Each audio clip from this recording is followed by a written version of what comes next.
नमस्कार. मॅक्स महाराष्ट्र मध्ये आपलं स्वागत आहे. मी किरण सोनावणे. नागपूरमधून ॲडव्होकेट सतीश उके आपल्या सोबत आहेत. सतीश उके सर आपल्या सोबत यावेळी जस्टिस लोया यांचा जो म्हणजे दुर्दैवी मृत्यू तिकडे झाला, त्या दुर्दैवी मृत्यूच्या संदर्भात त्याने अनेक प्रश्न उपस्थित केलेले आहेत. त्या प्रश्नांवरती त्यांनी नुकतीच प्रेस कॉन्फरन्स घेतली. तर त्यांनी या प्रेस कॉन्फरन्स मध्ये काही मुद्दे मांडलेले आहेत, त्यामुळे आपण त्यांच्याशी बोलणार आहोत. ॲडव्होकेट सतीश उके आपल्यासोबत नागपूरहून जोडले गेलेले आहेत. उके सर, स्वागत. नमस्कार, स्वागत आहे तुमचं मॅक्स महाराष्ट्र मध्ये. तुम्ही प्रेस कॉन्फरन्स घेतली आणि खूप गंभीर आरोप म्हणजे आणि मुद्दे एकंदरीत न्यायमूर्ती लोया आणि देवेंद्र फडणवीस, न्यायमूर्ती लोया यांचा मृत्यू आणि देवेंद्र फडणवीस माजी मुख्यमंत्री आणि आताचे विरोधी पक्षनेते यांच्यावरती गंभीर आरोप केलेले, ते नेमके काय आहेत?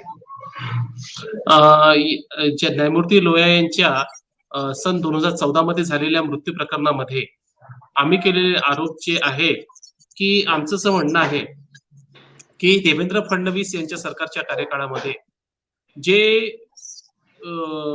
काही पुरावे, कागदोपत्री पुरावे हेरफेर केले गेले आणि त्यातून जस्टिस लोया यांचा खून जो आहे त्याला नैसर्गिक मृत्यू दाखवण्याचा जो प्रकार केला, हा देवेंद्र फडणवीस टोळीने केला, त्यांच्या सरकारच्या कार्यकाळामध्ये केला, त्यांनी सत्तेचा दुरुपयोग करून केला. हे आमचे एकंदरीत आरोप त्यांच्यावरती आहेत आणि ह्या आरोपाच्या पुष्टी करता आमच्याकडे कागदोपत्री पुरावे उपलब्ध आहेत.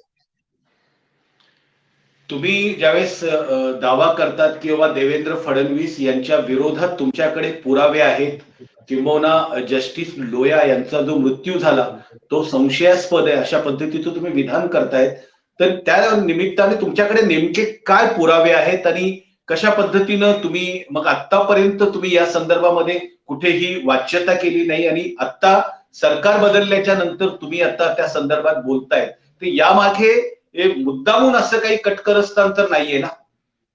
नाही साहेब, मी आपल्याला थोडीशी माहिती देतो की जेव्हा महाविकास आघाडीचं सरकार नव्हतं तेव्हा सर्वात पहिल्यांदा मी हे पुरावे जनतेसमक्ष ठेवले होते, सरकारी यंत्रणांसमोर समक्ष ठेवले होते, न्यायालयांच्या समक्ष ठेवले होते आणि त्या पुराव्यांना, त्या कागदपत्रांना देवेंद्र फडणवीस सरकार असताना त्या तत्कालीन सरकारच्या वकिलांनी नाकारू शकले नाही की हे कागदपत्र खोटे आहेत किंवा हे शासकीय नाही आहेत, असं कोणतीही गोष्टी ते नाकारू शकले नाहीत. आणि दुसरी गोष्ट अशी आहे की 2017 मध्ये जेव्हा ही गोष्ट आम्ही न्यायालय समक्ष ही गोष्ट येण्याच्या पूर्वीपासून आम्ही ह्या प्रकरणामध्ये कार्यरत आहोत आणि आम्ही जेव्हा पुरावे गोळा करत होतो, आमच्याकडे जे पुरावे होते त्या व्यतिरिक्त आणखी जे पुरावे गोळा करत होतो, त्या दरम्यान सन 2018 मध्ये मार्च महिन्यामध्ये माझे सहकारी अभियान बाराते हे माझ्यासोबत पुरावे जमा करत असताना दिनांक 6/3/2018च्या रात्री देवेंद्र फडणवीस यांचे बंधू संजय फडणवीस यांनी धमकी भरलेला फोन माझ्या सहकाऱ्यांना केला होता. त्याच्यात असं म्हणणं होतं की तुम्ही जे काही काम करताय मोठं तुम्हा सर्वांना पाहतो मी, 2019 मध्ये सुद्धा आम्हीच निवडून येणार आहोत, तुम्हाला पोलिसात आतमध्ये टाकू, मग म्हणायचं नाही की जेलमध्ये जावं लागलं, उचललं पोलिसांनी आणि काही घाणेरड्या धमक्या पण त्यांनी दिल्या. तर अशा प्रकारे तेव्हापासून हे प्रकरण सुरू आहे. सरकार बदललं म्हणून हे आरोप नाही आहेत, हे आरोप तेव्हापासूनचे आहेत. आणि आता जे आहे देवेंद्र सरकारच्या कार्यकाळामध्ये जेव्हा ते सुप्रीम कोर्टाला त्यांनी चुकीची माहिती दिली, दिशाभूल केली, अपूर्ण माहिती दिली आणि खोटी कहाणी त्यांच्या समोर रचली आणि असं करून त्यांनी फ्रॉड ऑन कोर्ट केला. त्याच्यानंतर आम्ही हे सर्व पुरावे जनतेसमोर आणि शासकीय यंत्रणांसमोर हळूहळू करत आणले, कारण की त्या काळामध्ये देवेंद्र फडणवीस फार मजबूत होते, ते कोणाचा जीवही घेऊ शकत होते, इतके मजबूत होते. त्याच्यामुळे आम्हाला हे पुरावे आम्ही हळूहळू करत बाहेर आणले. त्या पुरावे बाहेर आणत असताना ही जी धमकी आली, त्याच्यामुळे त्याच्यानंतर पुन्हा देवेंद्र फडणवीस सरकारच्या कार्यकाळामध्ये पोलिसांकडून आम्हाला त्रास दिला गेला, तरी आम्ही हे काम सुरू केलं. आणि माझा सहकारी जो आहे अभियान बाराते, माझा ज्युनियर, त्यांनी 2018 मध्ये उच्च न्यायालयामध्ये एक पीआय पण दाखल केलेली आहे, क्रिमिनल पीआय 6/2018. तर 2018 मध्ये देवेंद्र फडणवीसांचं सरकार होतं, त्याच्यामध्ये आम्ही ह्या सर्व गोष्टी मांडलेल्या आहेत. आणि त्याच्यामध्ये आम्ही म्हटलेलं आहे की जज लोयांचा मृत्यू हा नैसर्गिक मृत्यू नसून हा अशा पद्धतीने खून घडवण्यात आलेला आहे. आणि त्या व्यतिरिक्त जज लोया नागपूरला हे सरकारी कामानिमित्त आले होते. विधी व न्याय विभाग, महाराष्ट्र शासन यांच्या अखत्यारीत ऑफिसर ऑन स्पेशल ड्युटी म्हणून नागपूरला आले होते आणि नोकरी दरम्यान त्यांचा हा खून झालेला आहे. परंतु स्टेट ऑफ महाराष्ट्राने देवेंद्र सरकारने माननीय सर्वोच्च न्यायालयासमक्ष ही खोटी कहाणी रचून ठेवली की जज लोया नागपूरला एका लग्न समारंभानिमित्ताने आले होते आणि त्या दरम्यान त्यांचा कार्डियक अरेस्टने मृत्यू झाला. तर ही जी खोटी गोष्ट आहे, ही गोष्ट खोटी सिद्ध करणारे कागदपत्रे पुरावे आमच्याकडे तेव्हाही होते आणि ते पुरावे आम्ही न्यायालयासमक्ष ठेवले. ही याचिका अजूनही प्रलंबित आहे.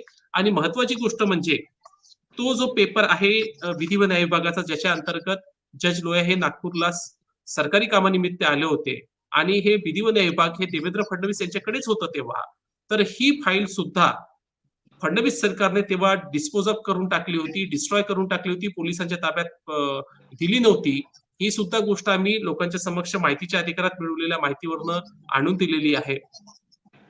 आणि जे न्यायमूर्ती जज लोया साहेबांसोबत मुंबईवरून नागपूरला आले होते, जस्टिस विनय जोशी, त्यांच्या समक्ष जेव्हा ही PIL 2018ची उच्च न्यायालयामध्ये आली, हे विनय जोशी साहेब सत्र न्यायाधीशापासून उच्च न्यायालयाचे न्यायमूर्ती झाले आणि ही PIL योगायोगाने त्यांच्या समक्ष आली.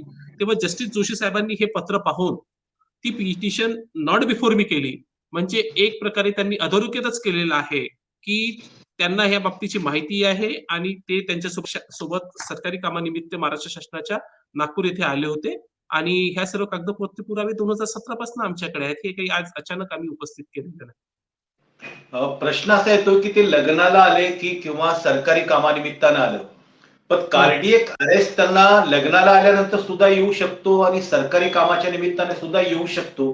कार्डियक अरेस्ट लग्नाला आलो म्हणून येणार नाही किंवा सरकारी कामाला आलो म्हणून येणार नाही असं होत नाही. त्यात म्हणजे काय शंका उपस्थित करण्यासारखं आहे? याच्यात शंकापेक्षा आमच्याकडे कागदपत्रे पुरावे आहेत. न्यायमूर्ती लोया यांचा मृत्यू हा पोलीस स्टेशन सीताबर्डी नागपूर येथील हद्दीत झाला असं सरकारचं म्हणणं होतं. पोलीस स्टेशन सीताबर्डीची जर आपण स्टेशन डायरी पाहिली, माझ्याकडे ती संपूर्ण स्टेशन डायरी आहे. त्या स्टेशन डायरीमध्ये रात्री 12:05 2 ऑफिसर पोलीस स्टेशन सोडून निघाले आणि त्याच्यातला एक ऑफिसर दुसऱ्या दिवशी 11:45 दुपारी परत आला, जज लोया यांचा इन्क्वेस्ट पंचनामा करूनच. आणि त्या दरम्यान पोलीस स्टेशनची स्टेशन डायरी कशा पद्धतीने हेरफेर केल्या गेली आणि एकंदरीत जज लोया यांचा मृत्यू हा रात्री 12 वाजताच्या दरम्यान झालेला आहे, 12-12:30च्या दरम्यान झालेला आहे. परंतु तत्कालीन सरकारने तो मृत्यू सकाळचा दाखवला आणि ते दाखवण्याकरता त्यांनी जी कागदपत्रे हेरफेर केली ती उपलब्ध आहे. ती खूप डिटेलमध्ये त्याचा अनालिसिस आहे, म्हणजे अर्धा तास लागेल त्याला. वेळेच्या कमतरतेमुळे मी इथे आपल्याला सारांशमध्ये सांगत आहे. त्यानंतर त्यांना कार्डियक अरेस्ट आला असं जे म्हणणं आहे, तर इन्क्वेस्ट पंचनामा हा पोस्टमॉर्टम रिपोर्ट सोबत मॅच होत नाही आणि पोस्टमॉर्टम रिपोर्ट हा व्हिसेरा फॉरवर्डिंग फॉर्म सोबत मॅच होत नाही. आणि जे व्हिसेरा केमिकल अनालिसिस लॅबला गेले, बॉडी ऑर्गनचे जे पार्ट केमिकल अनालिसिस करता गेले लॅबोरेटरीला, तर ते ऑर्गन दुसऱ्या डेड बॉडीचे होते आणि गव्हर्नमेंट मेडिकल हॉस्पिटलचे सुद्धा पेपर्स यांनी मॅन्युप्युलेट केले. ते मॅन्युप्युलेट करत असताना त्या पेपरमध्ये यांच्या हाताने काही चुका झाल्या. 2 postmortem report at a time एकाच वेळी त्या दिवशीच्या तारखेमध्ये दाखवण्यात आले, त्याच डॉक्टरकडे ज्या डॉक्टरनी जज लोया यांचा PM केला असं यांचं म्हणणं आहे. हे झाले प्रमुख पुरावे. त्यानंतर यांचं असं म्हणणं होतं की जज लोया यांचा जो छातीमध्ये दुखणं आहे ते रवी भवन येथे सुरू झालं. तर रवी भवनच्या रिसेप्शनिस्टचं स्टेटमेंट आमच्याकडे आहे, जे पोलिसांनी नोंदवलं होतं. त्याच्यामध्ये त्या रिसेप्शनिस्टचं असं म्हणणं आहे की जज लोया किंवा इतर कोणी सुद्धा त्या दिवशी तिथे जे तो कर्तव्यावर हजर असताना स्वागत कर्मचारी म्हणून हजर असताना सकाळी 7 ते 2:30 वाजतापर्यंत त्याच्या कर्तव्यादरम्यान कोणीही तिथे आला नव्हता. तर स्टेट ऑफ महाराष्ट्राची ही जी स्टोरी होती की जज लोया नागपूरला लग्न समारंभानिमित्ताने आले होते, ते रवी भवनला थांबले होते, ह्या दोन्ही स्टोरी खोट्या आढळल्या. त्यानंतर रवी भवनचे जे काही डॉक्युमेंट्स जे आहे ते मॅन्युप्युलेट केल्याचे पुरावे आपल्याकडे उपलब्ध आहेत. मेडिकल हॉस्पिटलचे तर पुरावे मी आपल्याला सांगितलेच. त्याच्यानंतर मग हे रिसेप्शनिस्टचं स्टेटमेंट, ह्या सर्व ज्या गोष्टी आहेत ह्या देवेंद्र सरकारने सर्वोच्च न्यायालयासमक्ष ठेवल्या नव्हत्या आणि जज लोया यांचा जो खून आहे तो खून याला नैसर्गिक मृत्यू दाखवण्याकरता त्यांनी महाराष्ट्र शासनाच्या कडून 2 खाजगी वकील, वरिष्ठ वकील उच्च न्यायालयामध्ये लावले, ज्यांच्यापैकी एका वकिलाची फी त्यांनी 11 कोटीपेक्षा जास्त दिलेली आहे आणि दुसरे जे आहे त्यांच्यापेक्षा सिनियर आहेत, त्यांच्या फीच्या बाबतीत अजून कल्पना नाही. तर अशा पद्धतीने जज लोयांचा जो खून आहे तो नैसर्गिक मृत्यू दाखवण्याकरता देवेंद्र सरकारने इतके जे कारभार केले हे कागदोपत्री आहेत. हे काही संशय किंवा आपण जसं म्हणतात तसं ना त्या कॅटेगरीच्या बाहेर आहे. हे आपल्याला सारांशमध्ये म्हणून मी सांगतो, आपण कागदोपत्री पुरावे तर पाहिले तर आपल्याला आपलं नक्की समाधान होईल की हे कशा पद्धतीने देवेंद्र टोळीने हे तेव्हा घडवून आणलं होतं. पण मग देवेंद्र फडणवीसांना जज लोया यांचा अशा पद्धतीनं घातपातानं मृत्यू करण्याची काय गरज होती, किंवा त्यांनी अशा पद्धतीचं कारस्थान करण्याचं कारण काय, असं काय मामला होता की देवेंद्र फडणवीस आणि जज लोया यांचा तर काही कुठल्याही पद्धतीनं दुश्मनी किंवा असं प्रायमा फेसी त्यांचे काही वैरत्व आहे असं तर काही कुठे समोर नाहीये. मग तुम्ही कुठल्या याच्यावर म्हणू शकता की देवेंद्र फडणवीस आणि त्या टोळीने त्यांचा घातपाताने म्हणजे अपघाताने मृत्यू केलेला आहे? हा आपण जो प्रश्न विचारला हा खूपच महत्वाचा प्रश्न आहे की कोणत्याही गोष्टीच्या मागे कोणाचं काही इंटेन्शन, मोटिव्ह, मॅलिस, काही फायदा, तोटा अनेक गोष्टी असतात. कोणी विनाकारण कधी कोणतंही काम करत नाही. आता झालं काय की जज लोया हे मुंबईला सीबीआय विशेष सीबीआय कोर्टाचे जज साहेब होते. तर जज लोयांचं असं म्हणणं होतं की त्यांच्याकडे भाजपचे जे तेव्हाचे मोठे नेते अमित शहाजी यांचं एक मॅटर त्यांच्याकडे गुजरातमधनं ट्रान्सफर होऊन मुंबईला आलं होतं. ते मॅटर त्यांच्याकडे सुनावणीला होतं. तर त्या मॅटरमध्ये अमित शहाच्या पक्षामध्ये निर्णय देण्याकरता जज लोया साहेबांवर विविध लोकांकडनं दबाव आला होता.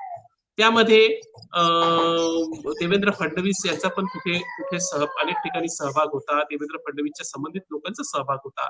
परंतु या संपूर्ण प्रकरणामध्ये कुठेही अमित शहा यांचा डायरेक्ट संबंध हा मला सांगण्यात आलेला नाही किंवा मला माहिती नाही. परंतु त्या काळामध्ये जेव्हा हे प्रकरण हळूहळू उघडकीस आलं तर सुप्रीम कोर्टासमक्ष जज लोया प्रकरणातील एक पिटिशनर हे माझ्याशी परिचित होते आणि त्यांनी माझ्याकडनं भरपूर माहिती घेतली होती. हे पिटिशनर जे आहे हे RSS ची आणि भाजपाशी संबंधित होते. देवेंद्र फडणवीसचे अत्यंत निकटवर्तीय सुद्धा होते. तर यांना असे इन्स्ट्रक्शन होते की कोण्याही परिस्थितीमध्ये हे प्रकरण शांत होता कामा नये आणि याच्यामध्ये अमित शहाच्या विरोधामध्ये जितके आरोप करायचे तितके आरोप करायचे, जास्तीत जास्त आरोप करायचे. तर मी त्यावेळी त्या व्यक्तीला विचारलं होतं की याच्या मागचा उद्देश काय.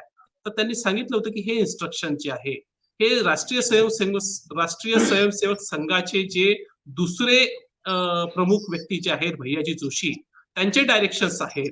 तर मी तेव्हा त्यांना विचारलं होतं की असं तुमच्या आपसी भाजपामध्ये हा काय प्रकार चालू आहे की आपण म्हणता की अमित शहाच्या विरोधांमध्ये हे एलिगेशन्स वाढत राहावेत, हा प्रकरण शांत होऊ नये, याच्या मागचं कारण काय. तर तेव्हा असं कळलं होतं की पंतप्रधान श्री नरेंद्र मोदी यांच्यानंतर पुढची सरकार पुन्हा जर आली भारतामध्ये भाजपाची, तर पुढचे जर पंतप्रधान जे असू शकतील संभाव्य तर ते कोण असू शकतील. तर नंबर 2 वरती नाव अमित शहाचं सुरू होतं. आणखी नंबर 3, 4 जे काही होते ती जी रांग आहे त्या रांगीतला नेक्स्ट क्लेमंट जो आहे त्या नेक्स्ट क्लेमंटची इतकी बदनामी व्हायला पाहिजे की त्यांनी पंतप्रधान पदाच्या होपफुल क्यू मधनं बाहेर पडायला पाहिजे, इतकी त्याची बदनामी व्हायला पाहिजे असं त्यांचं म्हणणं होतं, असं त्यांचं इंटेन्शन होता. तर त्याच्यामध्ये अनेक गोष्टी ज्या आहेत हे त्यांच्या पक्षातली अंतर्गत राजनीती होती की त्यांना कसंही करून या प्रकरणामध्ये अमित शहाची इतकी बदनामी करायची होती की त्यांना पुढील पंतप्रधान पदाच्या क्यू मधनं बाहेर काढायचं होतं आणि हे त्याच्या मागचं इंटेन्शन होतं. आणि याकरता देवेंद्र फडणवीस स्वतःला पुढचे नरेंद्र मोदींनंतर स्वतःला दुसरे पंतप्रधान समजणं त्यांनी सुरू केलं होतं. ते स्वतःला त्या गोष्टीसाठी होपफुल होते, इच्छुक होते की त्यांना असं वाटायचं की नरेंद्र मोदींनंतर त्यांचं नाव पंतप्रधान म्हणून पुढचं यावं. म्हणून त्यांना अमित शहाना रस्त्यातला काटा म्हणून बाहेर काढणं गरजेचं होतं. त्याकरता हे षड्यंत्र त्यांच्या पार्टीचं अंतर्गत षड्यंत्र होतं हे आम्हाला कळलं होतं. आणि याच्यापैकी एक फोन कॉल सुद्धा आम्ही रेकॉर्ड केला होता आणि त्याच्यामध्ये स्पष्ट म्हणणं होतं की भैयाजी जोशींचं असं म्हणणं आहे की हे प्रकरण शांत होता कामा नये, हे प्रकरण जास्तीत जास्त चिरगडावं, जास्तीत जास्त हे प्रकरण लोकांमध्ये जावं आणि याची बदनामी व्हावी, जेणेकरून अमित शहा याचा सरळ अर्थ होता की याचा सरळ लॉस हा अमित शहाना व्हावा, ही त्यांच्या पक्षाची अंतर्गत राजनीती होती. पण मग असं जर असेल, तुम्ही ज्या पद्धतीनं म्हणता आहात तशा जर पद्धत असेल तर मग देवेंद्र फडणवीस न्यायमूर्ती लोयांच्या घातपाताच्या मृत्यू प्रकरणात मदत का करतील ना? समजा मदत करते आणि जर समजा त्यांना अमित शहाची बदनामीच करायची असेल तर ते अमित शहाची बदनामी ते प्रकरण जास्त उघड करून लोकांना त्याच्या संदर्भातल्या त्यांच्या असणाऱ्या वर्तुळातील पत्रकारांना बातम्या करून ते देऊ शकत होते ना. त्यांना त्याच्यासाठी असं करायची काय गरज होती? उलट ते दाबवण्याचा प्रयत्न का करतील मग? नाही, आपण थोडंसं त्याला चुकीचं समजताय आपण. याच्यामध्ये देवेंद्र फडणवीसांना अशी कधीही कल्पना नव्हती की हे प्रकरण त्यांच्यापर्यंत येईल किंवा पुरावे त्यांच्या विरोधात जातील किंवा त्यांनी हे प्लांट केलेले आहेत ह्या गोष्टी किंवा त्यांनी ह्या घडवलेल्या आहेत, हे कॉन्स्पिरन्सी त्यांची आहे, ही गोष्टी उघडकीस कधी येईल याची कल्पना देवेंद्र फडणवीसांनी केली नव्हती. आणि या प्रकरणा एवढं दुसरं कोणतंही गंभीर प्रकरण ते करू शकत नव्हते. जे दुसऱ्या गोष्टी आपण ज्या म्हणतात ती सर्व ह्या गोष्टी क्षुल्लक गोष्टींमध्ये होऊ शकतात.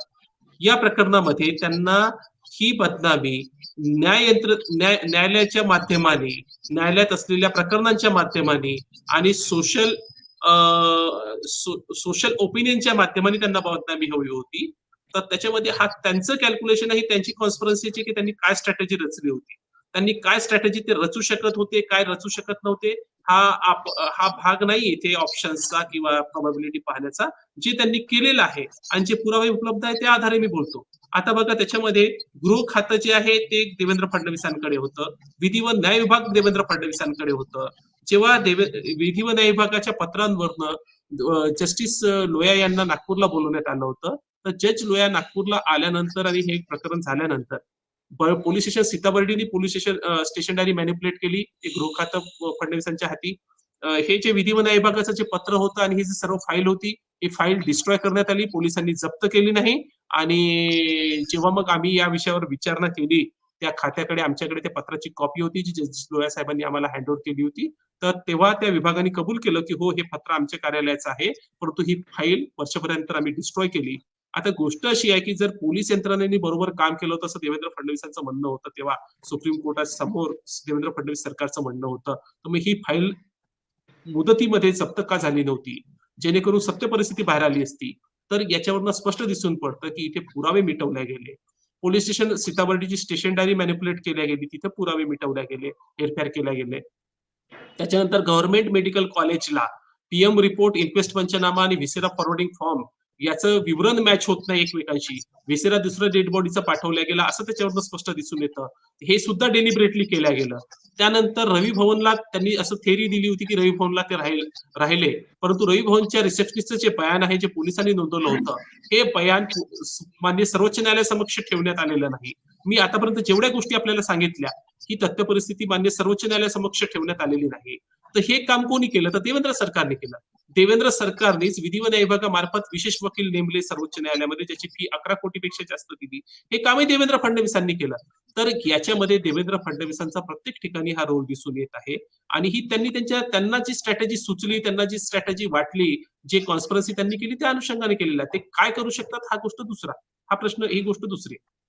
नाही नाही, म्हणजे तुम्हाला असं म्हणायचं आहे का की अमित शहानी देवेंद्र फडणवीस यांच्यावरती ही जस्टिस लोया जो आहे यांच्या घातपाताने मृत्यू करण्याची म्हणजे ठरवलं, दिलं होतं, जबाबदारी दिली होती? नाही साहेब, असं माझं म्हणणं बिलकुल नाही. कारण की त्या बाबतीत हे नाही आपण जेवढं स्वतः अमित शहा इतके पॉवरफुल व्यक्ती आहेत की ते कुठल्याही राज्यामध्ये, देशातल्या कुठल्याही कानाकोपऱ्यामध्ये स्वतःची सिस्टीम मॅनेज करू शकतात. तर मग देवेंद्र फडणवीसांचा इथे रोल काय येतो? म्हणजे अमित शहा याच्यात कुठे येतात आणि देवेंद्र फडणवीस कुठे येतात? कारण की अमित शहा अडकलेले होते, देवेंद्र फडणवीस अडकलेले नव्हते. आपले प्रश्न जे आहे त्या प्रश्नातच या प्रश्नाचं उत्तर आपल्या प्रश्नातच आहे. आपलं जे म्हणणं आहे की अमित शहाची मशिनरी ते देशामध्ये कुठे काही करू शकतात, ही मशिनरी आहे. पण गोष्ट अशी आहे की जिथे मशिनरीमध्ये असलेल्या एखाद्या व्यक्तीचाच काही सेल्फ इंटरेस्ट असेल, तर समोरच्यानी जर समजा त्याला एक काम सांगितलं असेल, समजा एक काम सांगितलं असेल की तुम्ही हे काम समजून करून घे, आणि आता बीला असं वाटलं की त्यांच्या मशिनरीचा पार्ट आहे की हा चांगला चान्स आहे, या व्यक्तीला याच्यामध्ये ही याची कमजोरी आहे, या व्यक्तीला याच्यात फसवण्याकरता एक काम करा ना, समोरच्याला समजवायचं कशाला, त्याला मारून टाका. म्हणजे याचं लांछन सरळ सरळ ज्यांनी काम सांगितलं, जेव्हा जो त्या कामामध्ये फसलेला आहे त्याच्यावरती येईल आणि याचा काटा कायमचा निघेल आणि मालक हा मशिनरी मधला माणूस बनेल. ही जी गलिच्छ राजनीती जी आहे ती देवेंद्र फडणवीसांनी या प्रकरणामध्ये खेळलेली आहे असं मला वाटतं आणि असं कागदपत्रांवरून दिसतं. आणि स्वार्थ हा प्रत्येकाला असतो. का देवेंद्र फडणवीसांनी अनेकदा म्हटलेलं नाहीये, इव्हन महाराष्ट्रामध्ये त्यांनी ज्या गोष्टी बोललेल्या आहेत, त्यांना एकदा विचारलं होतं की आपण आजच्या काळाचे शरद पवार का, तर त्यांनी म्हटलं होतं की मैं शरद पवार क्यों, मैं देवेंद्र फडणवीस बनूंगा. हा जो त्यांचा जो गर्व होता, हा जो अहंकार होता, ते स्वतःला जी ग्रेट समजतात त्याच्यातनं हे झालेलं आहे. आणि त्यांना त्यांना काय स्ट्रॅटेजी रचायची आहे हा त्यांचा अंतर्गत भाग आहे. आपण त्यांना कसं आहे की गुन्हे करत असताना किंवा षड्यंत्र रचत असताना त्याला जे सुचतं ते तो करतो. आणि देवेंद्र म्हणजे फडणवीसांचा षडयंत्र म्हणजे म्हणजे उके साहेब षडयंत्र रचत असताना अमित शहा त्याच्यामध्ये फसले जावे, त्यांच्या संदर्भात ते पुरावे समोर यावे म्हणून षडयंत्र रचत असताना देवेंद्र फडणवीस यांनी मुद्दा म्हणून त्रुटी ठेवल्या का त्याच्यामध्ये? एक्झॅक्टली आपल्याला उत्तर सापडलं. हेच माझं म्हणणं आहे की ह्या त्रुटी हेतुपुरस्सर ठेवल्या गेल्या आणि ह्या त्रुटींनी बोट कोणाकडे दाखवायचं, तर अमित शहाकडे. अशा प्रकारचं काम त्यांनी करून ठेवलं होतं. नाही तर ते सफाईदारपणे सर्वचे सर्व पुरावे मिटवू शकले असते ना. पुरावे असे कसे डिझाईन झाले की ज्याच्यामध्ये सरळ सरळ बोट अमित शहाकडे जावं. या उपरांत मी आपल्याला आणखी सांगतो. याच्या 2-4 महिन्यानंतर अमित शहा जेव्हा नागपूरला आले 2015 मध्ये मार्च महिन्यामध्ये, तर अमित शहा ज्या सरकारी कॉटेजमध्ये थांबले होते त्या सेम कॉटेजमध्ये रवी भवनच्या रजिस्टरमध्ये तिथे डायरेक्टर ऍटॉमिक एनर्जी यांना त्या सेम कॉटेजमध्ये दाखवण्यात आलं ऑन डॉक्युमेंट. त्याच्यानंतर त्या डॉक्युमेंटमध्ये इतकी हेरफेर करण्यात आली की मान्य सर्वोच्च न्यायालयाचे काही न्यायमूर्ती त्या काळामध्ये तिथे दाखवण्यात आले आणि त्यांच्या डेट्स ह्या मागे पुढे करण्यात आला, म्हणजे जेणेकरून त्यांना अमित शहाशी त्यांनी भेट घेतली होती अशा वगैरे पद्धतीचं चित्र त्यांनी रंगवलं. आता गोष्ट अशी आहे की अमित शहा हे महाराष्ट्र शासनाच्या रवी भवनाचे पीडब्ल्यूडी डिपार्टमेंटचे काही पेपर्स आणि अभिलेख तर हँडल करणार नाहीत. तर हे हँडल कोणी केलं? हे स्टेटच्या लोकांनी केलं. हे देवेंद्र फडणवीसच्या अखत्यारीत झालं. त्याच्यानंतर मग जिल्हाधिकारी कार्यालयाचा जो प्रोटोकॉल आहे प्रोटोकॉल डिपार्टमेंट, त्या प्रोटोकॉल डिपार्टमेंट मध्ये सुद्धा हेरफेर केल्या गेली आणि अमित शहाच्या कॉटेजमध्ये ह्या लोकांना दाखवण्यात आलं. तर हे काम सुद्धा स्टेट गव्हर्नमेंटने केलं. आता हे काम तर अमित शहाने केलं नव्हतं. तर असं कसं अमित शहाच्या कॉटेजमध्ये तुम्ही डायरेक्टर ऍटॉमिक एनर्जीला दाखवता, तुम्ही न्यायाधीशांना दाखवता? हे काम काही असं इन्सिडेंटली किंवा असं अचानक झालेलं नाही किंवा चुकीने झालेलं नाही. आणि अभिलेख जो हेरफेर झाला हा डेलिबरेटली केला गेला, हे पुरावे उपलब्ध आहेत. मी त्या आधारावर बोलतो साहेब. आणि आजपर्यंत देवेंद्र फडणवीस यांनी या विषयामध्ये चुप्पी साधलेली आहे. त्यांनी काहीही याच्यामध्ये उत्तर दिलं नाही. उलट माझं तोंड बंद करण्याकरता त्यांनी वारंवार माझ्यावर षड्यंत्र रचलं. 2018 मध्ये ते मुख्यमंत्री असताना त्यांनी एका पोलीस अधिकाऱ्यांना मला एका खोट्या प्रकरणात माझं अपहरण करून घ्यायला लावलं होतं पोलीस अधिकाऱ्याकडून. आणि ते जेव्हा उघडकीस आलं तर मला एक खोट्या प्रकरणात फसवण्यात आलं होतं. आणि आता काय झालंय की देवेंद्र फडणवीस यांचं सन 2014चं जे इलेक्शनचं ऍफिडेव्हिट होतं, त्या ऍफिडेव्हिटचा जो खटला आहे सुप्रीम कोर्टापर्यंत गेल्यानंतर जेव्हा मान्य सर्वोच्च न्यायालयाने सांगितलं की हा खटला एकदम बरोबर आहे, हा ट्रायल कोर्टासमोर चालायला पाहिजे, हा खटला अंतिम टप्प्यात आहे, त्याच्यामध्ये देवेंद्र फडणवीसांना शिक्षा होणं हे 200% निश्चित आहे. अशा परिस्थितीमध्ये तो खटला, तसेच जज लोयांची ही जी खोट्या कहाणीची जी मर्गची जी समरी आहे ती देवेंद्र फडणवीसांच्या कार्यकाळात त्यांच्या पोलिसांनी तयार करून SDM म्हणजे सब डिव्हिजनल मॅजिस्ट्रेट नागपूर शहर यांच्याकडे सादर केली होती. त्या मर्ग समरीमध्ये मी प्रोटेस्ट पिटिशन दाखल केली होती ह्या सर्व पुराव्याच्या आधारे. आणि ती प्रोटेस्ट पिटिशन आता हेरिंगला येणार होती आणि देवेंद्र फडणवीसांच्या विरोधात हे सर्व येणार होतं. त्या गेल्या 15 दिवसांमध्ये देवेंद्र फडणवीसच्या गुप्तहेरांनी माझ्या विरोधात जे काही केलं, माझ्या विरोधात आणखी खोट्या तक्रारी पोलीस स्टेशन नागपूरच्या पोलीस स्टेशनला दाखल करण्याचा प्रयत्न केला, प्रकार केला आणि त्याच्यात ते अनेक प्रमाणामध्ये मला त्रास देण्यास सक्सेसफुली झाले. आता त्या प्रकरणामध्ये जर रिव्हर्स प्रोफाइलिंगनी आणि रिव्हर्स तपास जर केला आपण, म्हणजे दिसून पडतं कागदपत्ररित्या की त्याच्यामध्ये गुप्त बातमीदार आणि देवेंद्र फडणवीसचे नजदीकी लोक मला माझ्या विरोधात ह्या खोट्या तक्रारी करून मला मानसिक त्रासामध्ये किंवा मला दुसऱ्या कामामध्ये लावण्यामध्ये सक्सेसफुल झाले होते. परंतु काय झालं की मला याचा अंदाज असल्यामुळे मी या गोष्टीसाठी पहिलेच तयार होतो. आणि याचा उलट तपास झाला तर पुन्हा तुम्हाला हे धागेदोरे देवेंद्र फडणवीसांपर्यंत सापडतील. तर प्रत्येक ठिकाणी तुम्हाला देवेंद्र फडणवीस सापडतो याच्यामध्ये. आणि दुसरी गोष्ट अशी आहे की मागे एक 6 महिने आधी देवेंद्र फडणवीसांनी मला 100 कोटीच्या अब्रू नुकसानीच्या खटल्याची नोटीस पाठवली होती की मी त्यांची बदनामी करतो वगैरे म्हणून. तर तो खटला अजूनही त्यांनी न्यायालयात दाखल केलेला नाही. मी वाट पाहत होतो ते खटला कधी दाखल करतात आणि मी हे कागदपत्र कधी त्यांच्या विरोधात दाखल करतो म्हणून. आणि माझ्याकडे जे कागदपत्र आहे ह्या सर्टिफाईड कॉपीज सुद्धा आहेत, माहितीच्या अधिकारात आहेत, माझ्याकडे आय विटनेसेस आहेत. आणि आजपर्यंत जेव्हा जज लोयांचा मृत्यू झाला त्याच्यानंतर जज लोयाच्या प्रकरणात जेवढे साक्षीदार होते, निवृत्त न्यायमूर्ती प्रकाश ठोंबरे, त्याच्यानंतर मग ऍडव्होकेट खंडाळकर यांचा संशयास्पदरित्या मृत्यू घडवण्यात आला, मर्डर करण्यात आला आणि त्यांचे पुरावे सुद्धा आजपर्यंत पोलीस शोधू शकले नाही. त्याच्यानंतर माझ्या कार्यालयावर सन 2016 मध्ये जवळपास 10,000 किलो लोखंडी सामान आणि वजनी सामान टाकून माझा जीव घेण्याचा प्रयत्न केला. त्याच्यानंतर 2018 मध्ये देवेंद्र सरकारच्या कार्यकाळामध्ये त्यांच्या पोलिसांनी माझं अपहरण केलं होतं. त्याच्यानंतर 2020 मध्ये माझ्या कार्यालयावरती देवेंद्र फडणवीसच्या टोळीने हल्ला केला.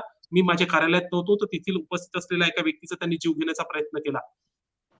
परंतु पोलिसांनी त्याच्यामध्ये फक्त बेलेबल ऑफिस रजिस्टर केला आणि दुसऱ्या दिवशी त्याचा जामीन देवेंद्र फडणवीसचा राईट हँड असलेला वकील प्रफुल्ल मोगावकर यांनी घेतला. ह्या ज्या गोष्टी आहेत त्या सर्व ऑन रेकॉर्ड आहे. आणि महत्वाची गोष्ट, ज्या दिवशी देवेंद्र फडणवीसच्या भावानी 2018 मध्ये माझ्या ज्युनियरला फोन करून धमकी दिली की तुला पोलीस तुम्ही हे खूप मोठं काम करताय, 2019 मध्ये सुद्धा आम्हीच निवडून येणार, मग तुम्हाला पोलिसांच्या हाताने आतमध्ये टाकू, तुम्हाला जेलमध्ये टाकू, आणि अश्लील भाषेत बोलली. म्हणजे त्यांनी सरळ म्हटलं की तुमच्याशी व्यभिचार करू. या सर्व धमक्या ज्या त्यांनी दिल्या ह्या कोणी काही विनाकारण नाही दिल्या साहेब. बिना आगीचा धुवा कधीच उठत नाही. इथे बरोबर आहे, बरोबर आहे ओके साहेब. दुसरा एक असा प्रश्न यातनं उपस्थित होतो की तुमचा याच्यामध्ये इंटरेस्ट काय आहे? तुम्ही ही जी केस लढतायत किंवा हे जी प्रकरण समोर आणतायत, तर तुमच्याकडे हे प्रकरण कसं काय आलं आणि तुम्ही यात कसे काय इन्व्हॉल्व्ह झालात? तुमचा काय त्याच्यामध्ये हे आहे म्हणजे? हा, आपण जे विचारलं ते बरोबर आहे की कसं झालं की माझे मित्र होते निवृत्त न्यायमूर्ती प्रकाश ठोंबरे आणि ऍडव्होकेट श्रीकांत खंडाळकर. तर हे दोन्ही माझे मित्र होते. जज लोया यांच्याकडे जेव्हा हे प्रपोजल आलं की त्यांनी त्या प्रकरणामध्ये फेवरेबल ऑर्डर द्यावा, तर त्यांनी सुरुवातीला नकार दिला. आणि न्यायमूर्ती असल्यामुळे त्यांचा काही मर्यादा असतात. तर त्या मर्यादा असताना आम्ही वकील असतो, आम्ही कोर्टाचे ऑफिसर कन्सिडर होतो. आम्ही एकमेकांच्या समक्ष नेहमी येतो. ऑल्दो मी जज लोयांच्या समक्ष कधीही अपेअर झालेलं नव्हतं, परंतु श्रीकांत खंडाळकर आणि जज साहेब ठोंबरे यांचे जज लोयांशी संबंध होते. तर त्यांनी श्रीकांत खंडाळकर आणि जज ठोंबरे साहेबांशी संपर्क साधला आणि त्यांनी हा जो प्रेशर होता, हा प्रेशर त्यांच्यावर रिलॅक्स व्हावा आणि प्रकरण दुसऱ्याच्या कोर्टात जावं, त्यांची याच्यातनं सुटका व्हावी, याच्याकरता त्यांनी याच्यामध्ये हस्तक्षेप करण्याची विचार करण्याकरता विनंती केली होती न्यायमूर्ती श्री ठोंबरे साहेब यांना. ठोंबरे साहेब हे माझे मित्र असल्यामुळे त्यांनी माझ्याकडे हे प्रकरण आणलं.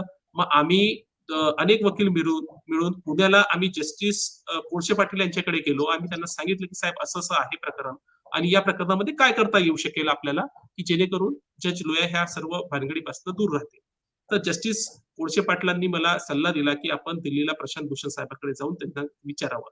आम्ही प्रशांत भूषण साहेबांकडे, मी न्यायमूर्ती ठोंबरे, आम्ही आणि आणखी एक व्यक्ती, आम्ही तेव्हा जज लोया साहेब जिवंत असताना आम्ही तिथे गेलो. आम्ही प्रशांत भूषण यांचा सल्ला घेतला. प्रशांत भूषण साहेबांचं असं म्हणणं होतं की जज लोया साहेब जे सांगतायत हे कागदोपत्री सिद्ध होऊ शकत नाही आणि जज लोया हे समोर येणार नाहीत. दुसरी गोष्ट अशी आहे की जज लोया साहेबांना एक ड्राफ्ट जजमेंट देण्यात आलं होतं, जे फेवर करणारं जजमेंट होतं अमित शहाना. तर ते ड्राफ्ट जजमेंट सुद्धा जी आहे ती डिजिटल कॉपी आहे, त्याच्यावरती कोणाची सही नाही किंवा त्याच्यावर सिद्ध होऊ शकत नाही की ड्राफ्ट जजमेंट कुठून आलं होतं.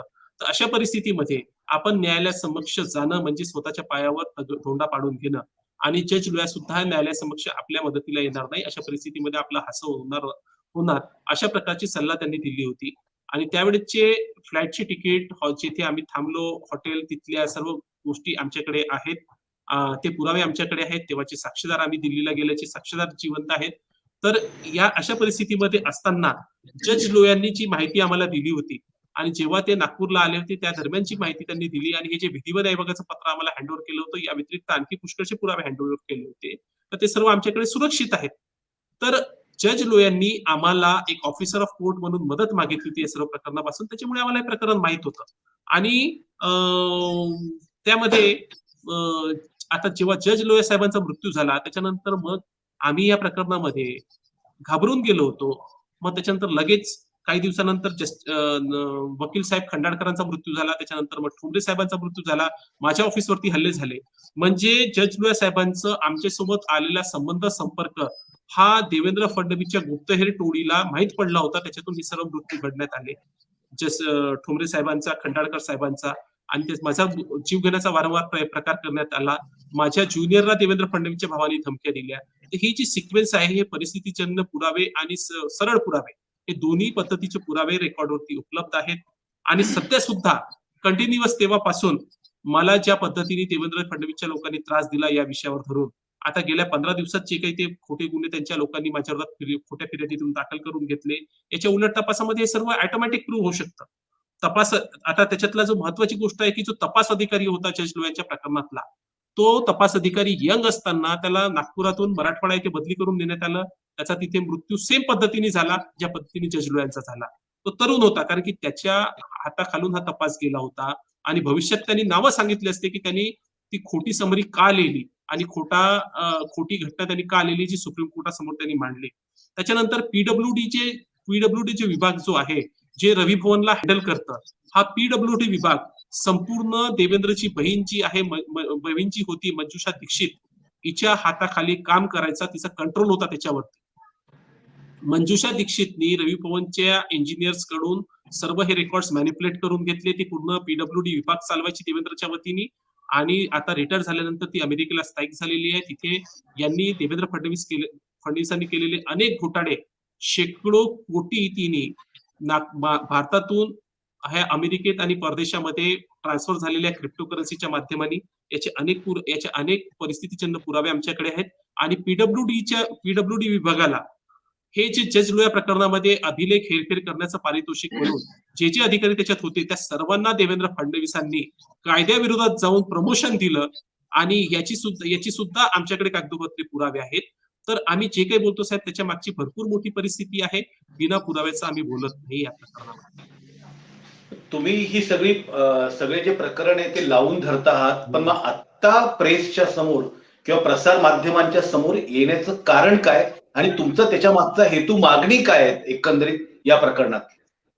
साहेब आम्ही प्रेसच्या समोर आज पहिल्यांदा येत नाही. आम्ही सर्वात पहिल्यांदा डिसेंबर 2017 मध्ये दिल्ली येथे आम्ही पत्रकार परिषद घेतली होती आणि ह्या सर्व गोष्टी आम्ही मांडल्या ते घेतली होती तुम्ही पण आता हे रिसेंटली तुम्ही जे आलात येतो साहेब मी त्याच्यावर. तेव्हापासून आम्ही ह्या प्रकरणाचा पाठपुरावा करतोय. आम्ही वारंवार ज्या घटना घडत गेल्या आता काय झालं की जेव्हा देवेंद्र फडणवीसांचं सरकार जाण्याच्या मार्गावर होतं ते टर्म संपण्याच्या मार्गावर होती तर देवेंद्र फडणवीसांनी हे खोट्या स्टोरीचं फायनल रिपोर्ट मर्ग समरीचा हा एसडीएम नागपूर शहर यांच्याकडे दाखल करून घेतला होता त्यांच्या पोलिसांच्या मार्फतीने. याच्यामध्ये आम्ही सरकार बदलल्यानंतर तो फायनल रिपोर्ट तसाच पेंडिंग होता. त्याच्यामध्ये आम्ही प्रोटेस्ट पिटिशन घातली या फायनल रिपोर्ट मान्य न्यायालयाने मंजूर करू नये आणि याच्यामध्ये हे पुरावे त्यांनी लक्षात घ्यावेत, कन्सिडर करावेत आणि ती स्टोरी खोटी आहे हे जाहीर करावं. याच्यासाठी मी स्वतः प्रोटेस्ट पिटिशन म्हणजे हरकत याचिका दाखल केली होती 2020 मध्ये आणि ती प्रोटेस्ट पिटिशन जी आहे साहेब ती प्रोटेस्ट पिटिशन 9/12/2020 ला मी दाखल केली होती आणि हे प्रोटेस्ट पिटिशन घेऊन मी अनिल देशमुख साहेबांकडे वारंवार गेलो होतो. अनिल देशमुख साहेबांनी याच्यात लक्ष घातलं आणि या प्रोटेस्ट पिटिशन मध्ये अनिल देशमुख साहेब त्यांच्या वतीनं काही याच्यामध्ये काम करणार होते. त्याच व्यतिरिक्त जवळपास 12 घोटाळे देवेंद्र फडणवीसांचे याच्या तक्रारी मी अनिल देशमुखांकडे पुराव्यासहित दिल्या होत्या. त्याच्यातही अनिल देशमुख कारवाई करणार होते. तर त्या दरम्यान मी अनिल देशमुखांना वारंवार रिक्वेस्ट केली होती की पोलीस विभागातले आणि इतर पीडब्ल्यूडी झालं त्याच्यानंतर मग विधी व न्याय विभाग झालं त्याच्यानंतर मग राजस्व विभाग झालं याच्यातले अनेक अधिकारी जे आहेत हे देवेंद्र फडणवीस टीमच्या संपर्कात आहेत. आपल्या आतमधल्या गोष्टी ह्या बाहेर फुटू नयेत आपल्याला अडचण होईल परंतु अनिल देशमुख हे भोळे असल्यामुळे या गोष्टी बाहेर फुटल्या आणि त्यांना नाहक त्या आता त्यांना फसवण्यात आलं आणि ते अनिल देशमुख गेल्यामुळे आता ते त्या विषयात लक्ष टाकणारं कोणीच नव्हतं आणि ती प्रोटेस्ट पिटिशन तशीच पेंडिंग होती. तर आम्ही काल एसडीएम साहेबांना विनंती केली की या प्रकरणामध्ये आपण पब्लिक नोटीस इश्यू करावी आणि पब्लिक हिअरिंग घ्यावी आणि याच्यामध्ये या प्रकरणामध्ये जेव्हा आता फायनल रिपोर्ट रिजेक्ट होईल कारण की हे पुरावे इतके सक्षम आहे की याच्यामध्ये 200% फायनल रिपोर्ट रिजेक्ट होणार आहे पोलिसांचा मर्ग समरीचा. त्याच्यानंतर आमची शासनाकडे अशी मागणी आहे की मान्य सर्वोच्च न्यायालयाचे निवृत्त न्यायाधीशांच्या मार्फत एक चौकशी आयोगाची गठन करून ह्या पुराव्यांच्या आधारे तिथे चौकशी करण्यात यावी आणि याच्यामधलं सत्य हे जनतेसमोर यावं न्यायालयासमक्ष यावं याच्याकरता शासनाने चौकशी आयोग नेमावा. त्याच पद्धतीने सरकारी कर्तव्यादरम्यान जस्टिस लोया यांचा मृत्यू झाल्यामुळे त्यांच्या फॅमिलीला मॉनिटरी कॉम्पन्सेशन देण्यात यावं, त्यांच्या परिवारातील एका सदस्याला सरकारी नोकरी समकक्ष स्तरावर देण्यात यावी आणि आमच्या विरुद्ध जे काही झालंय त्याचा उलट तपास करून हे डोकं कोणाचं होतं, हे षडयंत्र कुठून सुरुवात झालं याचा तपास करण्यात यावा, जेणेकरून हे सर्वचे सर्व लोक जे आहेत ज्याच्यात देवेंद्र फडणवीसचे लोक इन्व्हॉल्ड आहेत तिथपर्यंत तपास यंत्रणा पोहोचू शकेल, ही आमची शासनाला मागणी आहे. धन्यवाद सतीश उके साहेब, तुम्ही अत्यंत महत्वाची आणि खळबळजनक माहिती मॅक्स महाराष्ट्राच्या सोबत शेअर केली. हे होते ऍडव्होकेट सतीश उके, जे जस्टिस लोया जे होते यांच्या मृत्यूच्या संदर्भात जे आक्षेप नोंदवण्यात आलेले त्याचा पाठपुरावा करतायत न्यायालयीन प्रक्रियेतून आणि त्या निमित्तानं त्यांनी वेगवेगळ्या प्रकारचे पुरावे आपल्याला सांगितलं. इन्क्वेस्ट पंचनामा असेल, त्यानंतरच्या व्हिसेरा रिपोर्ट असेल जो पाठवला जातो केमिकल अॅनालायझरला, तो रिपोर्ट असेल किंवा रवी भवन मध्ये जस्टिस लोया राहिले होते त्या संदर्भातली बात असेल, अशा सगळ्या गोष्टींमध्ये वेगवेगळ्या पद्धतीनं तफावत दिसून येते.